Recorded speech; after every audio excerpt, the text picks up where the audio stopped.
Welcome, everyone, to this week's edition of the Commercial Real Estate 101 podcast. Excited to see you all this afternoon.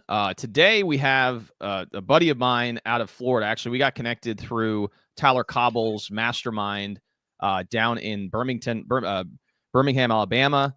It was really a unique experience. I've never actually been down to Alabama, so the fact that we were able to kind of see that city, and it's very comparable to our market here in Louisville, so it was kind of cool. And there's a lot of really great people down there, and one of them was Ray, and we got to talking one night when the hurricanes were coming or the tornadoes were coming through, and found out a lot about the things that he's investing in. And one of the things that I thought was really cool was some of the stuff he's doing on the retail side. So I figured we'd have you on and kind of talk a little bit about it. So Ray, welcome back. Well, welcome to the podcast, I should say.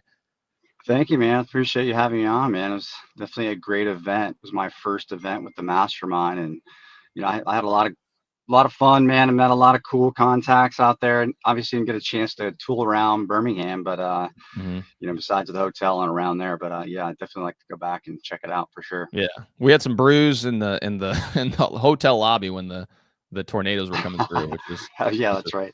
Yeah, it was fun. But yeah, anyways, I thought I'd just kind of dive in. But before we do, usually what we like to do is learn a little bit more about the person we're speaking to. So if you don't mind kind of sharing a little bit about your background, I think that'd be great. Sure. I think it kind of leads into kind of what I do now. So, me being born in Detroit, Michigan, and coming out to the Tampa Bay area in Florida when I was 5. Grew up here in the Tampa Bay area, kind of Sarasota, some parts Bradenton, but mainly in Tampa Bay. But kind of growing up, I was involved into my later years when I got into a teenager. My very first job was working at a flea market in the hot dog stand, basically. So that was my very first job, and it kind of introduced me to hospitality. So that's kind of what streamed into my career. I was bouncing around from construction and hospitality throughout my teenage years. And once I graduated high school, I had started at this restaurant and had been working there eventually like 10 years. But what really opened my eyes to a lot of traveling was opening these restaurants all around the US. I'd really never been out of Tampa Bay area besides Detroit at the time. So went to college for a little bit, didn't really work out for me. So I just kind of stuck with hospitality and construction. And when I was traveling around for this concept, it was called Hops Microbrewery. We had opened up probably about 40 restaurants that I were involved in throughout a 5-year span. That's what kind of took me out to Colorado to take over some concepts out there, and that kind of opened my eyes to a whole nother atmosphere. But made my way back in 2004, basically, and got my real estate license here in Tampa. And from there, I started out residential. Kind of started with the whole model of just trying to be a buyer or seller agent. That didn't really work for me. So I found some investors here in the area that were doing some low income housing Section 8. And that's where we kind of evolved from there. My career started there. I did a ton of Section 8. I still do a ton of Section 8. I am working my way out of the residential market. But for me, starting in commercial about 2012 is when I bought my first office. And that kind of propelled me. I would keep finding new offices to buy, and then I would turn into something else. And basically in 2015 is kind of when I started my hospitality career as a real estate investor, and when I started my own restaurant. That's awesome. Yeah, no, and so what's interesting about your background and everything is that I was throughout in high school and then in college I was in the hospitality space as well. I worked at a restaurant, and then also I started a small catering company in college. So I had this concept called Plasticity, and I used to sell to all these different groups and organizations on town. And right after college, I thought I wanted to go into the restaurant space and start my own restaurant. I had a connection with a financial advisor out of Phoenix who kind of took a liking to me. He had a restaurant called That's a Wrap. It's kind of healthy wrap shop. So I managed that for a little bit as I got some experience on the operational side, and I continued on to try to start my own venture. Realized it wasn't what I wanted to do long term, but that's kind of to your kind of not necessarily similar in the sense that you've been able to travel and open up all these different restaurants. So you got a really unique opportunity to see how the pudding's made, as they say. But again, having some of that background, I'm sure, has helped you immensely as you've taken on these types of retail investments. Is that the case? Yeah, I think the biggest thing I learned in there was kind of like the flow of restaurants. Mm-hmm. So for me in designing restaurant concepts now, I kind of understand one of the biggest things I look for is how is it going to flow throughout the Hmm. restaurant, from a customer experience, from a back of the house, front of the house experience. What is the flow of that? And that's what I was really good at. But what I had to learn is obviously the construction part. You know what I mean? Hmm. Finding money obviously to buy these deals, and then kind of, and after that, finding a tenant. So on the very first restaurant, I actually built my own restaurant. So I took it slow. This was a concept that I did. It was a New Mexican restaurant, actually. I was in love with green chili, and it's something that's only produced in New Mexico and part of Colorado. So that's kind of where I got my passion for the chili, and I wanted to bring it to the eastern part of the world. And we had a 2-year run, and that first dive into the restaurant biz and opening it up for myself, doing, taking an office building and making an actual restaurant from an office was a great experience. Definitely a lot to learn. And then even opening the restaurant, I learned a ton. I mean, obviously, there's things that I would do differently now and have done differently throughout my next ventures into.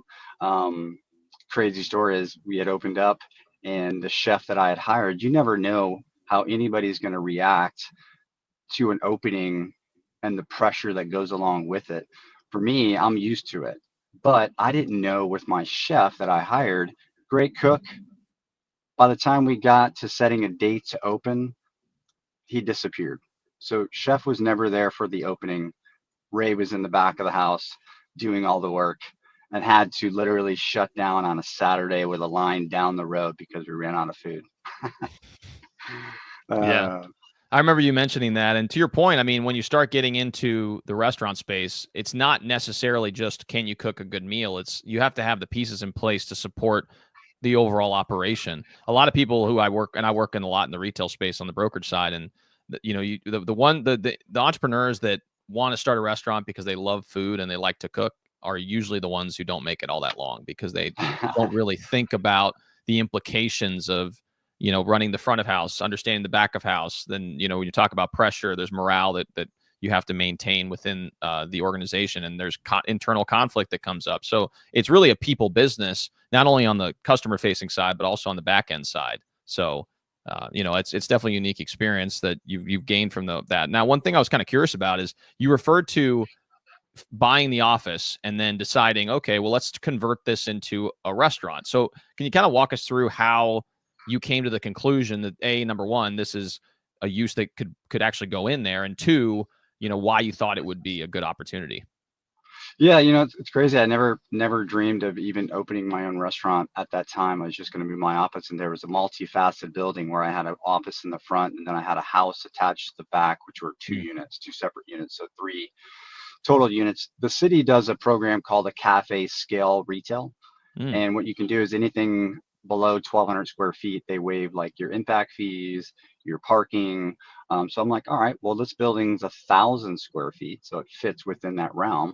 And let me just start putting together what I think might work on paper and see if it works.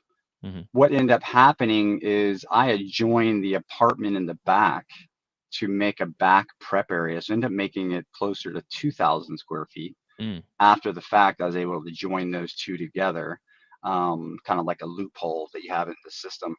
And then eventually building a patio off to the left, because what they do is the city, Pinellas County, allows a liquor license.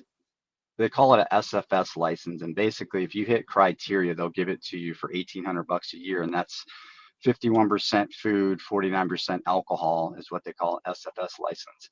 And you have to have 2,000 square foot of space, and you have to be able to house 150 people under roof or outside. So we hit all those criterias, and I didn't end up building the patio or bringing in the SFS license until 4 months right before we were about to close. So one thing when I look back, that's definitely something I would have done from the get-go, because being a 50-person occupancy restaurant where you're only seating 35 in the beginning with no liquor, you definitely have to turn and burn to make any money. So yeah. if you can get liquor and build a bar outside and have a ton of liquor sales to go along with the food, it's just a bonus, and it's just way more profitable in my eyes. It's just a big lesson that I learned, going into it. Well, and you've applied this lesson going forward, because now the unique thing I'm sure you realize is that when you find these opportunities, you can determine, okay, well, I can see how a restaurant could operate on site and be able to pay the rent that they actually need to pay in order for it to be a worthwhile investment. And we'll dive into kind of the next step in this to kind of, to figure out how you found the tenant after this. So, you kind of just defined that you started the restaurant, you learned some lessons. It was relatively successful to start out. There was some hurdles, but ultimately at the end, you decided, you know what, it maybe isn't for me. At least this particular restaurant isn't. So you decided to transition. And is that when you decided to try to see if you can find a tenant to backfill that restaurant, and kind of walk through that process, how you came to Yeah. the concept that ultimately went in, and what type of rent they were able to pay to offset whatever debt you had on the building? I think I had no idea because I'm still early on in the commercial real estate game. And I really, really didn't, because I ran the restaurant from the outside basically. So I had a chef, I had a front of the house manager, and on paper we hit budget for what I projected. But if I would insert myself into the restaurant and run the restaurant, I could have made 80K a year and been fine. But is that what I want to do? No, that's not what I want to do. I want to expand the restaurant. So for me, when I got to the point of saying, "Hey, I'm just going to have to shut things down and go a different direction," I was like, "Okay, well, what's the market bringing up here?" Because you got to remember, in St. Pete, 10 years ago, we had hardly any restaurants, any first gen restaurants, you Mm-hmm. know, or second gen restaurants. So it's more like, what's the starting trend? I don't even have comparables to see how much rent per square foot that I can even charge. But I knew I bought it at a price where it made sense. So I kind of set the tone and the record. I'm like, I have a full blown kitchen, full blown restaurant, full build out. You can bring in a liquor license. So I know I can demand a higher space or a higher rent per square foot if I can just find the right tenant. So basically, I got with a broker and ended up, he brought in a concept where two guys were just kind of coming together and putting up their own concept. And we got them in. I think at that time it was like $35 a square foot, triple net. And that was the highest we'd ever seen for my area at that time. Mm-hmm. Yeah, that's great. So, and part of this process, what was it something that they pretty much just moved in from day one and started operating, or did they do some build out to kind of get, the space to fit their needs? Yeah, so basically they had a majority of everything they needed. I had built the patio outside. It was like 2,000 square feet. Mm, They ended up putting a full bar outside and then just adding some touches and making their brand inside the restaurant. So, if I had to guess, maybe they put 50 grand, 45 grand into the concept to come into it. yeah. Um, and then the crazy thing is that they signed a lease. I think it was March 1st, 2002. And then COVID had started March 15th was like when it just took off. So as they were going through and getting their CO and everything they needed to do, luckily we had the big patio outside because if worse came to worse, we at least have seating outside and it's smaller inside. But they didn't know how they were going to tackle that, what they were going to do, what kind of food were they going to prepare, how were they going to do this whole thing. And luckily for Florida, we lasted maybe like 2 months where it was pretty stringent across the Hmm. board, and they ended up just opening up full blown. And just they've been, year over year, just crushing it. Yeah. Yeah, and that's great for you, because obviously the more successful restaurants are on site, then the better it is for you long term, because rents slowly increase with time and stuff. So that's great, man. And I was mentioning to you when we were kind of chopping it up in Alabama, I did something similar here. Not necessarily starting a restaurant on site, but we essentially had this building that we purchased in a kind of a burgeoning area of town, and we went through the rezoning process. So we took this property from office residential to a commercial use that allowed for some form of restaurant. It couldn't be a tavern, which is 51% drinks and 49% food, but it could be a restaurant. So up to 49%, I believe, of your total sales um, could be food or beverage related. So, we went through that process. I'm a broker in town, so I was kind of shopping it around to a bunch of different people as we are going through the rezoning process. We ultimately found a tenant, and now they're going to be opening up their restaurant on site. They've kind of built it out to suit their specifications. They did something. They're going to be doing something similar on site too. They're going to build out like an outdoor bar area. as well, and similar type of thing where they put some money into the building, and I think they're going to be extremely successful there, and hopefully they stay there for many, many years. But again, you have a property that now is improved, and even for whatever reason something happens, you've got something that you can then market to the marketplace. And Yeah, as you know, go ahead. I was just saying that. Yeah, that's great. Yeah. Well, and as you know too, I mean, with the second gen spaces, they've just become a lot more attractive in recent years because the build out costs for these types of for the infrastructure is just astronomical. I mean, it's just kind of crazy how pricing has shifted, especially since COVID. Yeah. Yeah. So one thing I was curious about. So obviously that was one of the first success stories that you had, and then after you kind of had them up and running, and it seemed like they were doing well, did you then decide to say, well, let me see if I can try to replicate this type of model in other restaurants? Is that correct, or other So properties? yeah, well, not exactly that model, but Mhm. it did open my eyes to when I was out looking at new types of building. Now I have a criteria that I am Mm, aiming for okay. to bring in that SFS license, the liquor part of it. And if I'm building anything new, how can I incorporate that to either get a full-blown restaurant in here or a totally different tenant? My next project that I actually had bought a house in 2015 that I rented out low-income housing. It was a small 1,000 square foot house in the front and like a 400 square foot apartment in the back. And with that building, I bought it knowing the zoning was the same zoning as I just did my first restaurant, but it was off the main road on the back road. So I Mm, bought that and then ended up converting that would be my second restaurant. This, even though I could put a hood inside of it, it just didn't make sense for me to do it at that time. So I shelled it out and I gutted the entire house, put in pretty much everything you need to do so someone else could come in and just put in their FF&E and open the doors. For mm, me, I found that most people can't really envision and the calculations of redoing a house and doing it the way that they need it. Really, your ADA is your biggest cost going through it, mm, and just putting in your bathrooms, your ramp, your parking, the whole nine. So for me, I figured I could get my highest dollar per square foot if I just build out the cost myself, spending about $50 or yeah, $50 a square foot to do so. So that's what it ended up being on the house conversions that I've done. And then finding tenants for these is a lot easier as well because I'm trying to shop it without, with a rendering and a floor plan.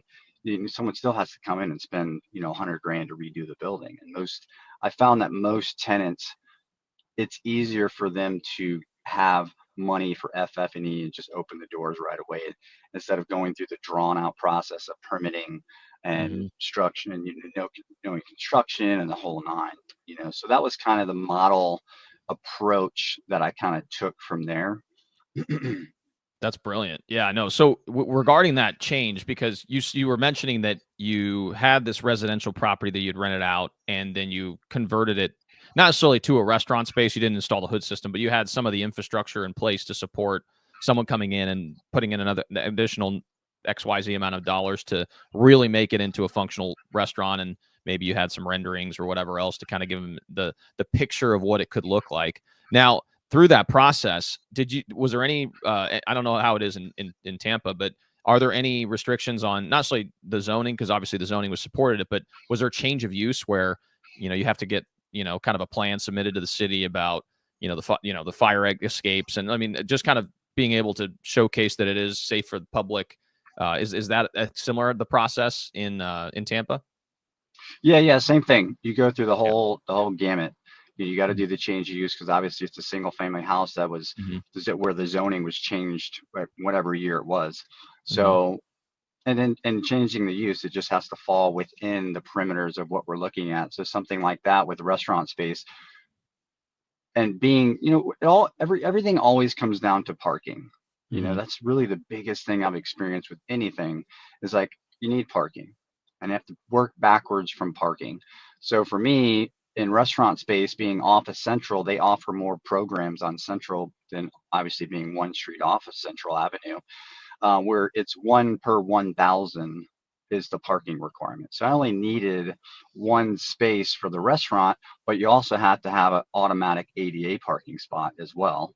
and then I had to have another spot for the tenant in the back. And the ways you can get around certain parking here, if you don't, let's just say I put in the ADA and I had the tenant spot in the back for the tenant, it fit perfectly within the dynamic of the way the house and the apartment were set up. But what I did is I threw a bike rack in the front, which Mm, gave me my extra spot moving forward. So that gave me the 3 spots that I needed. They'll also, if you're close within a quarter mile of transit, they'll deduct like zero point 0.4 off the total calculation if you were leaning one way or the other. Hopefully they would round down, but a lot of times they always like to round up. So that's very important when looking at these house conversions, that you have enough parking to do so. Again, you're going to be able to fit in your ramp, going up. How does that look? What's the flow of coming in and parking and getting your ramp? Is it taking away from space from the outside? Are people going to have a patio? So I'm trying to envision as much as I can, if it were me opening up the restaurant, because I'm like, okay, if I, and within this zoning, in the cafe zoning or restaurant zoning, they make you put in 2 bathrooms regardless. If you mm, go over 150 people, it's 1 bathroom per 75 people. So you're automatically putting in 2 bathrooms, 288 bathrooms, regardless of what you do. So that takes up a lot of room in the house. So where do they go? You know what I mean? So you're trying to find the best scenario for those as well. So I just basically, like I said, you gut these things out to the studs and they make you redo everything: plumbing, wiring, roof. You can get away with the same windows. It's not a big deal. But I'm just putting the bar where I think it would be. I'm putting the prep area where I think it would be, so I can set up all the 3-bay sinks, the hand sinks, the drains, everything you need to. So if they're coming in, they're not rearranging the space or spending more money than they need to. They're maybe just adding or tweaking a couple things here and there. yeah. And that's smart, man, really, because and you know this with certain tenants. Like some tenants are very sophisticated, and they can come in and they can just start from day one and just make it work. But a lot of people, and I'm myself included, it's sometimes hard for me to envision how something can lay out. And even if it's a good opportunity, sometimes not knowing how to get from point A to point B can be that restriction that people kind of say, oh well, it's not going to work for me. But in reality, it can. It's just you need to maybe involve an architect or engineer or all these other things that maybe people don't really understand how that all works. So if you can simplify the process and say, hey, look, we're going to deliver this space in a somewhat ready condition. Obviously, there's certain things you still have to do as the tenant to get up and running, but it's a much more should be otherwise. You're kind of thinking ahead, and I'm sure that's helped with filling the space. I mean, did you have a lot of downtime after you delivered a kind of the white box space with the renderings? No, I mean, permitting usually takes, I mean, on this one, I think it took us a little over a year to kind of get things complete. Mm-hmm. And then luckily, the broker that I use, she had a couple, it was like two guys that were looking at the space across the street. They didn't like that one, so she brought him over here, and literally, I think it was gone in like maybe a total of 2 months that we had it on the market. Wow. Yeah, You that's got to really good. remember, is like, if I look in St. Pete right now, there are probably 7 restaurants on the market to be leased. Mm-hmm. So it's a space that if you have something decent, you know, I feel as if St. Pete likes the nostalgia Mm-hmm. of these houses, these old houses. I think they can relate. I think people like to sit on the porch. I think they just enjoy like the old historic part of St. Pete and the area that we're in. I think that helps sell. And then you're trying to find a tenant that matches with kind of the vibe. So in this particular tenant, it was a Japanese sake bar. So they would Mm-hmm. do small plates and they do pop-ups, live music. So it worked out. It worked out great for them. They put in a couple extra components, and then yeah, they've been there. I think they're coming up on their 3-year anniversary. Wow. So That's typically amazing. what I like to do, and what I've learned, is if somebody's coming in and doing a full blown build out, then hey, I can give you a longer term lease on your and say it's a 5-year or 3 5-year options, because they just Mm-hmm. dropped 250 grand to rebuild this building, which I just did on another building. Or if I'm building it out like these smaller houses and restaurants, I want them to succeed as well. So I'm looking at a 3-year with a 2-year option. Mm-hmm. Plus, in 5 years, the market, like during COVID, we went from, a base rate here to a base rate, you know, 10 points higher, Yeah. just in the course of a year. I mean, maybe it's 40% if you're looking at certain metrics, you know what I mean? So you don't know, that doesn't happen all the time, but you want to be ready for turns like that. You just never know what's going to happen, you know? So, Yeah. Yeah, just giving yourself flexibility, because to your point, if let's say the base rate 30 is $35 now, which maybe is a good rate, but in 5 years, if the market just continues to boom and now market's 45, if you lock yourself in at the 37, let's say with the 3% bumps, then you're kind of missing out on some of the market, rates. So usually, I agree with you on that front. Like usually the options typically benefit the tenant, because the tenants don't have to exercise the option. But if in fact the rates are higher or elevated during that period of time, they can exercise it and then obviously lock themselves at a lower rate. So giving yourself some flexibility as a landlord is super helpful. So correct. that's great. So curious about, we'll highlight kind of the decision tree for deciding that particular concept was one you felt would be a good fit. So, that kind of, I appreciate you sharing that, because I agree with you in that different markets have different vibes, right? And especially different areas of town are going to have different vibes. So there's going to be different concepts that may work better in certain areas than others. We have this location here called the Highlands, which is kind of a hipster, like more kind of local type of concepts that really do well in that market. So if like a national were to come out and be like, hey, I want to be dead center in this particular area, maybe they could succeed, but the likelihood of them doing so is probably lower than if they were in a, major shopping center in one of the major trade areas, because that's kind of the clientele that is attracted to that particular space. So I appreciate you sharing that in this particular market that you're in, that the old timey type of vibe is the one that tends to, it tends to attract people, and people are attracted to that type of that use, or not necessarily use, but they have that type of vibe when you go to that area. So obviously being strategic about the tenants that you ultimately work with is a good fit. So I'm Yeah. just So, curious. Go ahead. oh, sorry, go ahead. No, I was just curious about how you came to that realization about the tenants, because sometimes you can have a restaurant user come to you and say, hey, I want to release the space, but maybe the concept you don't think is just going to work there. So how do you come to that determination? Man, and it's kind of funny because when I look back at the first restaurant, I was like, I'll take anything, Mm-hmm. But I think as the neighborhood has changed and there's been a certain vibe, it kind of has grown on me, and I'm like, okay, well, maybe my niche is finding niche tenants that fit the kind of style and vibe that I'm trying to create. So let's Mm-hmm. look for unique things that fit the area. It's like Mm-hmm. I'm not gonna throw a McDonald's in here; it just wouldn't do anything. You know what I mean? Mm-hmm. So finding these tenants, it was just so weird in the beginning. I'm like, I'll take anything. And I was so close to signing a lease. I had owned my restaurant, the office next to it, and then the lot on the corner. So I had 3 lots on a main corridor. Mm-hmm. And I was going to lease it. This guy has a concept that was called Parks and Rec.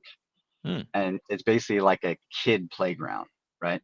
Video games, all kinds of outdoor activities. But he wanted to make an adult style one up where I was. So he wanted to rent all 3 lots.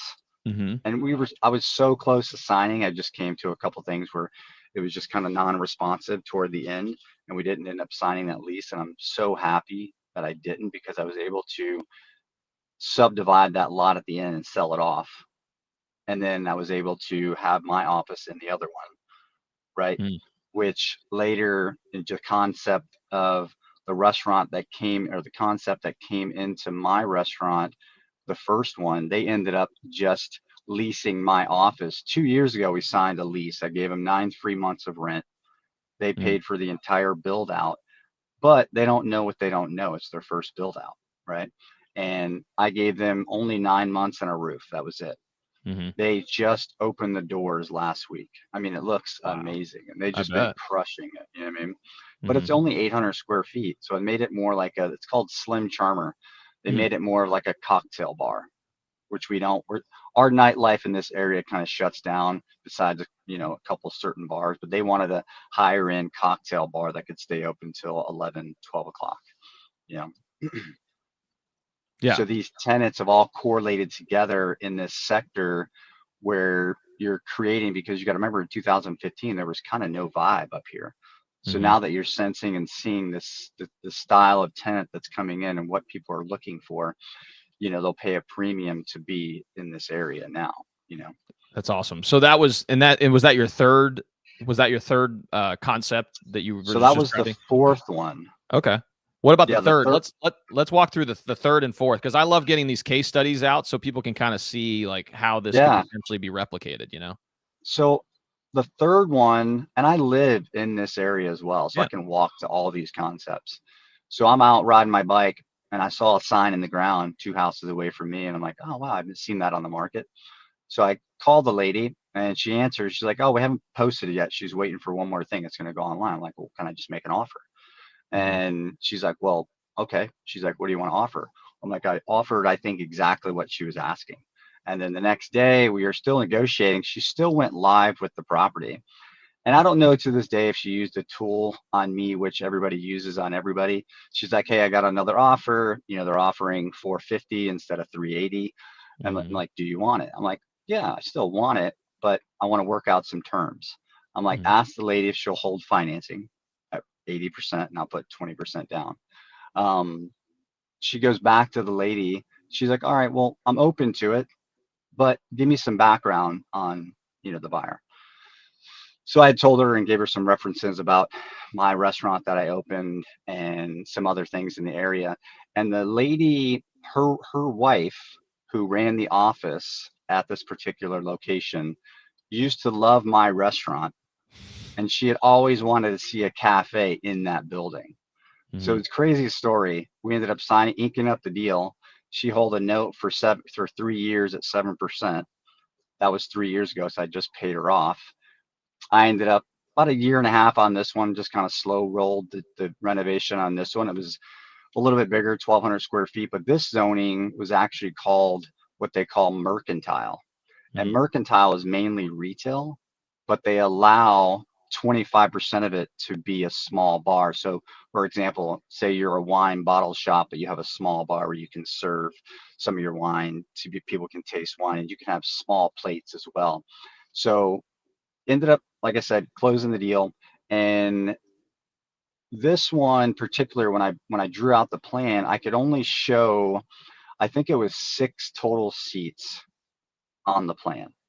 But once you close out the permit, you can kind of add tables outside, add some into the inside, as long as you have retail stuff that you're selling basically, and Hmm. it's mainly retail stuff.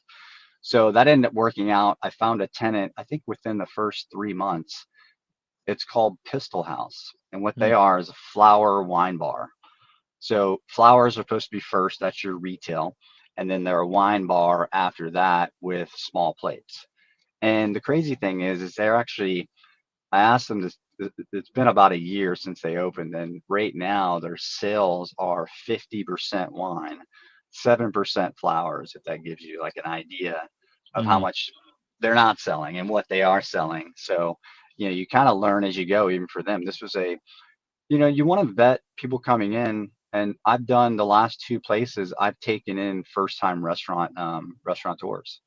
And as long as they can present to me something on paper where it makes sense, a business plan where I can see exactly, because I know your rent, if I can throw that in there, where are your true costs at and how much money are you really making? And can you survive on that? Hmm. And what does it look like in 5 years?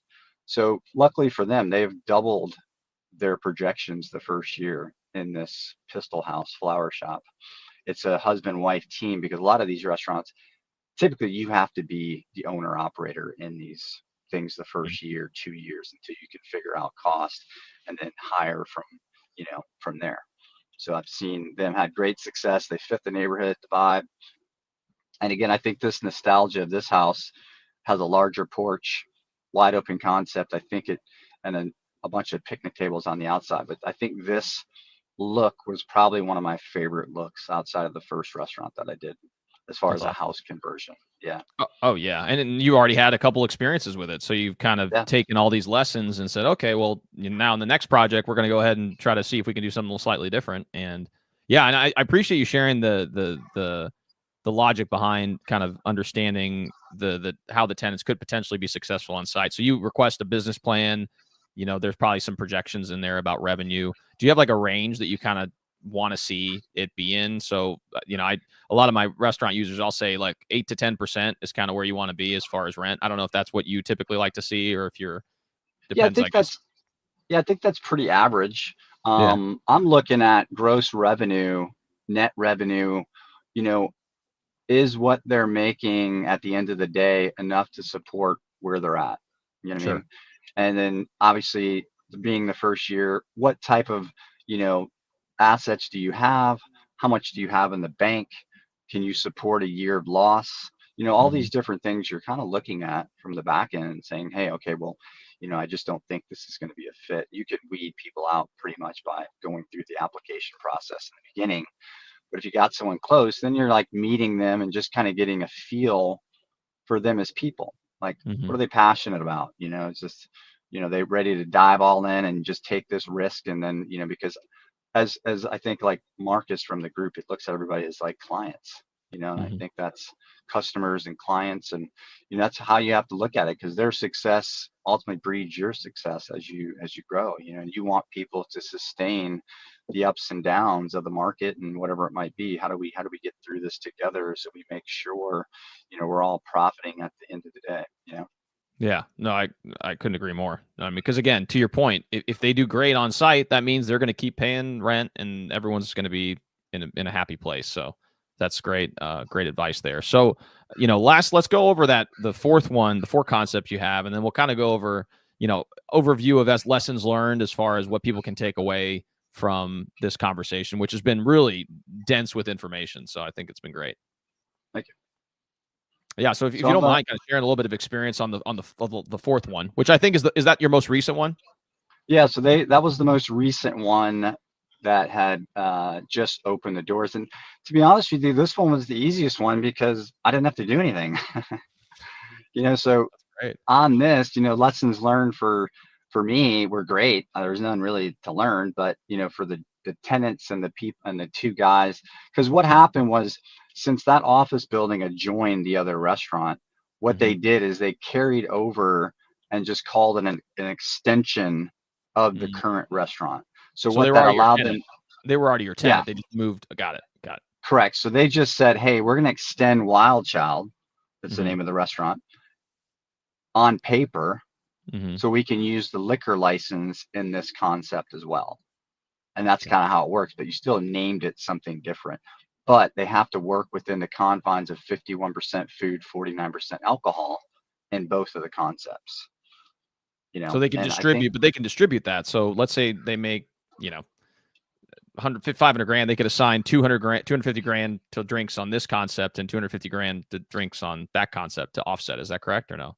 well, you can't really do it that way because it's in real time, Oh, got it. Okay. because as you're logging things in daily, it's converting to your percentages.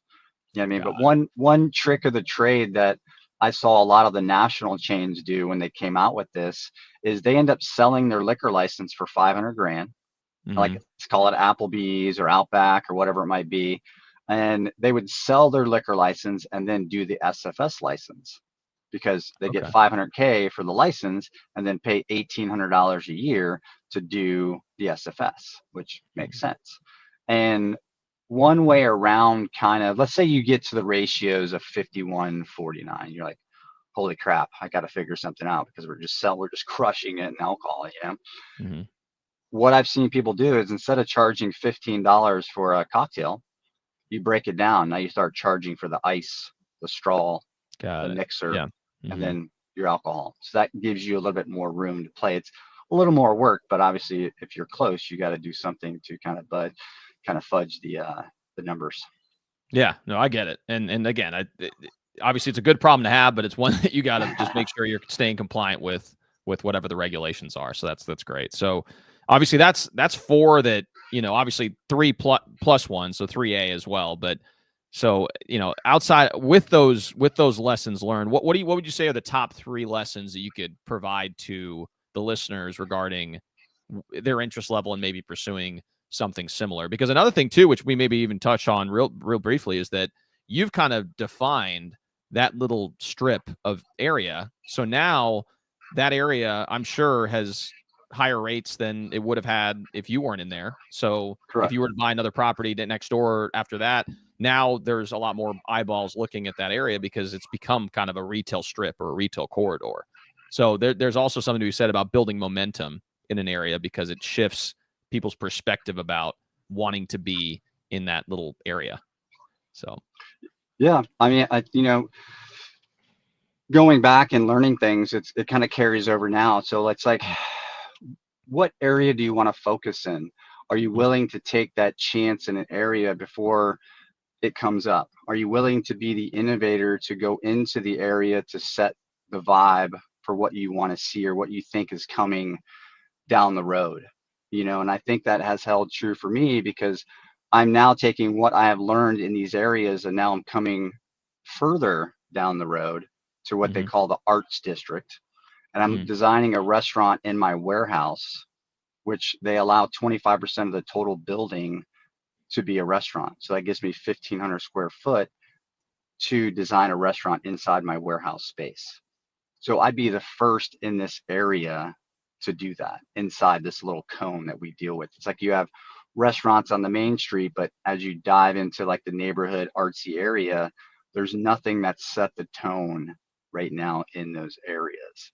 So it's like being that innovator. Do you want to take that chance to like get out and set the tone like you did, or like I have kind of done, and then now all these other restaurants have kind of followed suit, you know?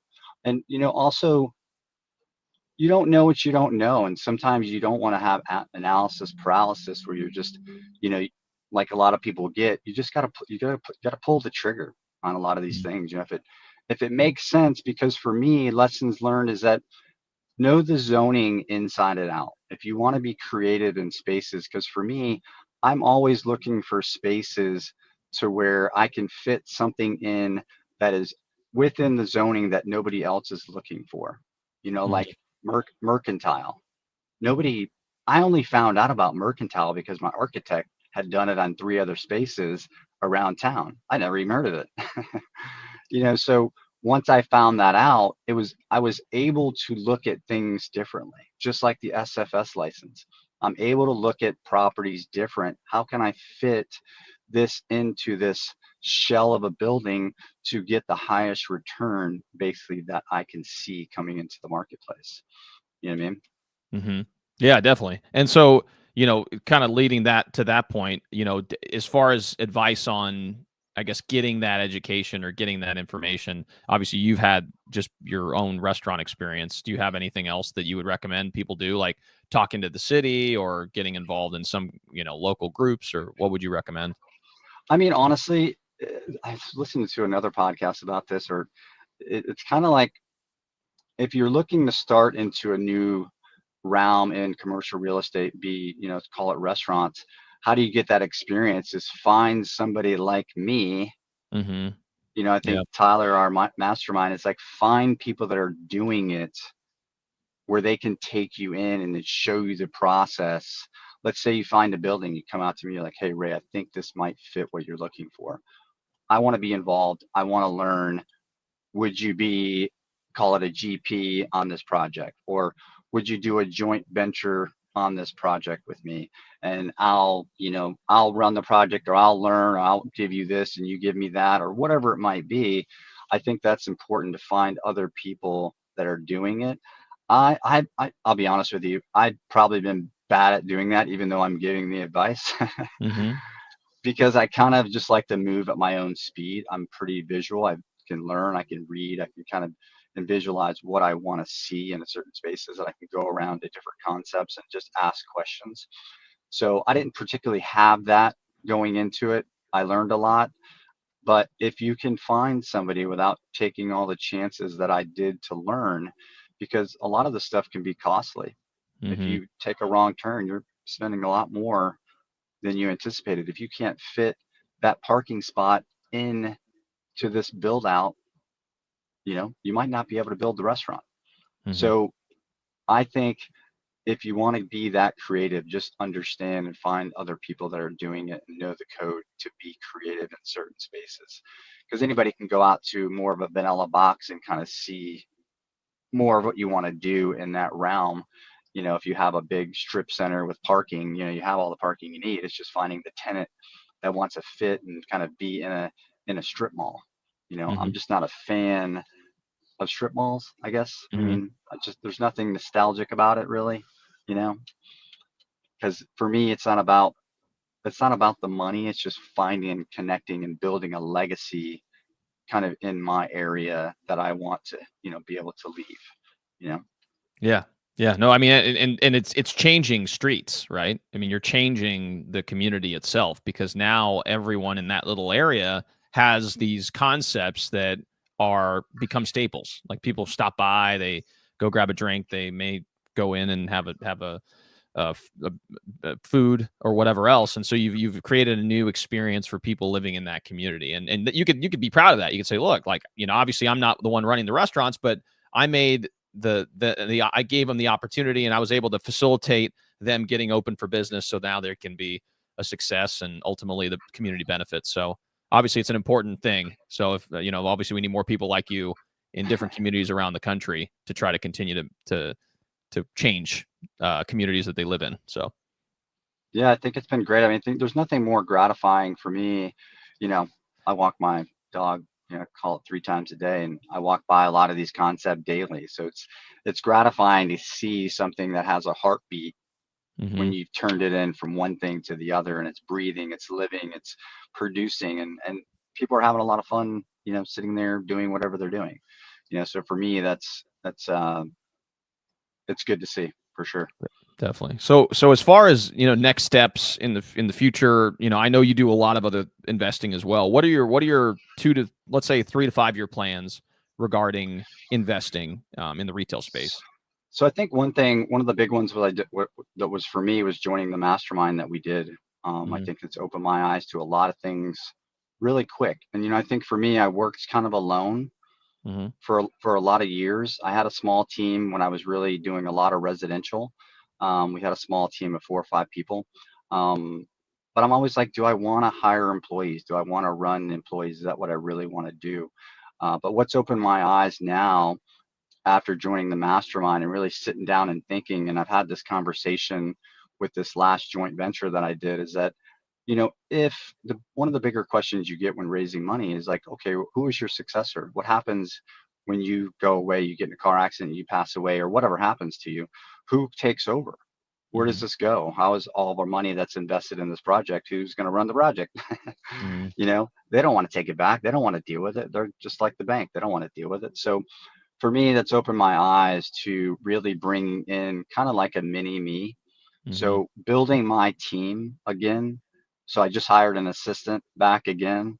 And then I just had a meeting this morning with a commercial leasing agent that I want to bring in on the commercial side because I've just been Cool. running those projects because they're a little easier to run. So within this 3 to 5 years, I want to have a solid team of, call it 3 to 4 people that I have that are all working cohesively in the business and we're out because I want to focus on what I'm good at, and Hmm. I think that's something that you have to relinquish these legs along the way and let people kind of do their thing. So I can focus on finding deals, finding money, and, designing deals, and that's one big thing within my business that I want to get to in the next 3 to 5 years.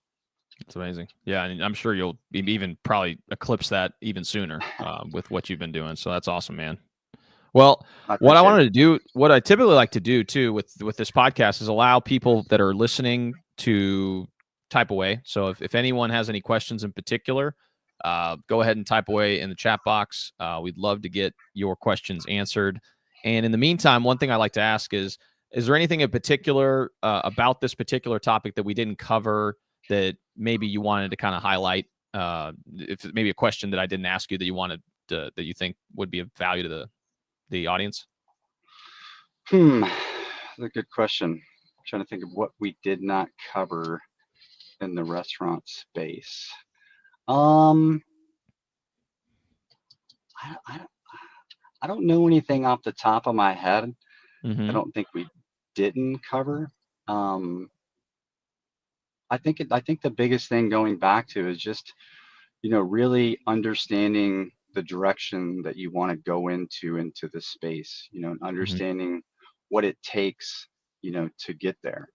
A lot of people think things happen overnight. They don't see the struggle or how things played into getting to where you want to be as a person, a professional, and whatever that looks like. So when I look back at, my younger years I never knew that, home ec, wood shop, mechanic shop, phys ed all plays a role in what and how I produce in my life currently, Hmm. and how all this construction and restaurant now converted into me building restaurants or having a know of construction and all these little things that kind of just embedded in my life that I had no idea were going to cross at one point in time to bring me to kind of where I am today. I think people just be patient, and they Hmm. always say, like, do what you have to do to get to where you need to go, So it's like, be patient and just hammer away at what you're passionate at, and just those things will start to kind of fall together as you progress. It's taken me 20 years to get to where I am today. So I, imagine in 20 more years, it's going to look, totally different for me. Definitely. Yeah, that's some great advice. Well, it looks like you've answered all the questions so far. We haven't had any questions as of yet in the chat box. I'll give you guys in about 20 more seconds, or maybe 30 seconds, to be able to ask away in the chat box if you guys have any particular questions about retail real estate conversions. So we've been focusing most of the conversation about identifying opportunities that could be converted into some form of restaurant, and finding tenants to be able to occupy the space, and how do you vet and understand what type of uses could potentially operate well on site. So it's been a really good discussion so far.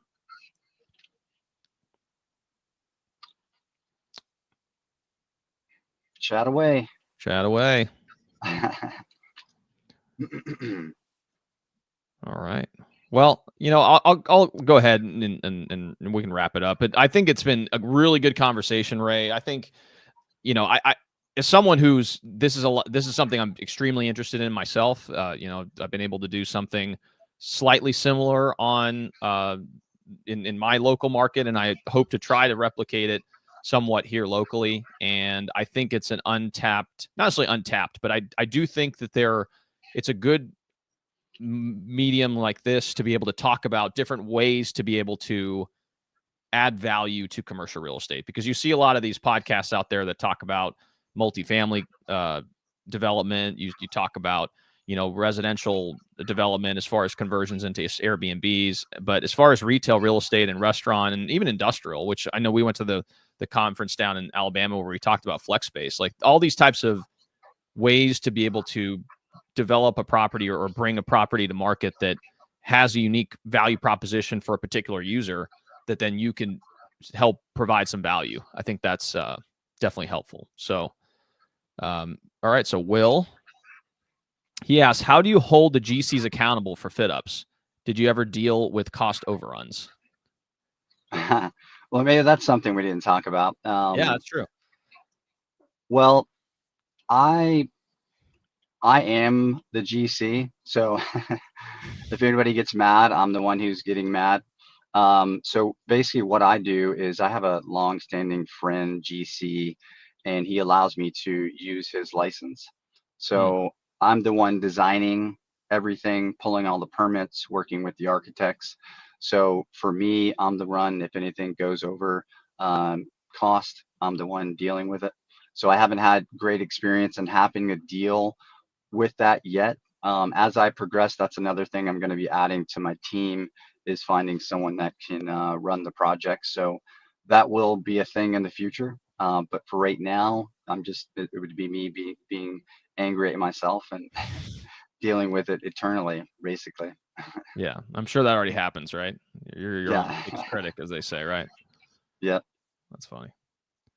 But Well, I great, think great I question, think Will. I think if I had to answer that though, I think, if you're dealing with a GC, my thing in life is communicate beyond communicating. Just make sure you have all your I's dotted, T's crossed, and that you have everything in writing and you're talking through everything. Like, have Hmm. a plan. This is the budget. Things are going to happen. Are we going to go over cost by 10%, 20%? Build that into your budget, and and hope for the best. But I think you can get away with a 10%, 20% max overrun might be high depending on the cost of the build. But I mean, I think a 10% should be pretty average. So build that in, and then, obviously, if you're going over for a change or whatever it might be, if it's something you did or it's something the architect asked for or the city came back and flagged you for, it all has to be worked out at the time that it happens. But make sure that you cover most of your bases on the plan up front in the proposals coming into you. So make sure that everything is talked about to a T. So there aren't any surprises like, hey, I didn't say that, or I didn't see that. So, and you do come across that stuff, more than you'd like, honestly. Yeah. Yeah. Passing the buck. But to your point, if you communicate and make sure everything's in writing and everyone, check-ins and make sure everyone's on the same page, you minimize that. Obviously you can't eliminate it completely, but it helps to minimize the impact that something like that could have on a project. So for sure. That's awesome. Well, Ray, I really appreciate your time. Like I said, it was really great to meet you down at the conference, and I'm looking forward to staying in touch. And who knows, I'm sure I'll be in Florida at some point. I'd love to be able to connect and, maybe even go to one of those concepts that you have. But well, real quick, I think I told you, maybe forgot, but Barrett, I'll be in Louisville next week. Oh, you will? Well, dude, so we got to get together. So I'm coming up on Thursday to Monday, leave Monday morning. I have doing that Kentucky Derby race, the running race. Oh, cool. Yeah. Up there. So try to connect and come out and see your guys' project while I'm there, like on a Thursday or Friday. Once I get in, I'll touch base with you guys. We'll go grab drinks or whatever, right? We'll go get some food or whatever nearby. I'd love to, man. That sounds good. See, this is what happens when you reconnect, right? So yeah, right. That's awesome. So if people want to learn more about what you do and maybe even get in touch with you to learn more about maybe even investing with you in the future, if projects do present themselves, what's the best way to do that? I mean, honestly, right now, and funny you say that, because that's another thing is the personal brand that I kind of haven't and want to build right now. Like I said, I just kind of been a hermit doing my own thing and just kind of working undercover. So in all honesty, I'm not a huge social media guy. So for me, it was just being in contact through my email, which is rayrealestate@gmail.com, or my LinkedIn at Raymond Smith. Perfect. Yeah. And we'll make sure to include that in the show notes. And, obviously we obviously appreciate your willingness to even just get together or share with any information with people. We have the makeup of this audience is kind of unique. I mean, we have a lot of commercial brokers, investors, real estate professionals. So we've had attorneys and construction professionals and, people even in the title side of things. So it's a very broad mix of people in the commercial real estate space. So, Gotcha. A lot of the people who listen understand the lingo and can kind of, share some, learn, obviously can learn very much from you. So we'll make sure to include that in the description on the YouTube channel and also on the podcast. So. All right, Ray. Well, thanks again for your time. I'm looking forward to seeing you next week. But if you guys are watching this on YouTube, please like and subscribe. It makes a big impact in our ability to reach a broader audience. Along with that, if you guys are listening to this in Spotify or Apple Podcasts, please leave a 5-star review. It does make a big impact, and we greatly appreciate the support. So thanks again so much for tuning in, and we'll see you all next time.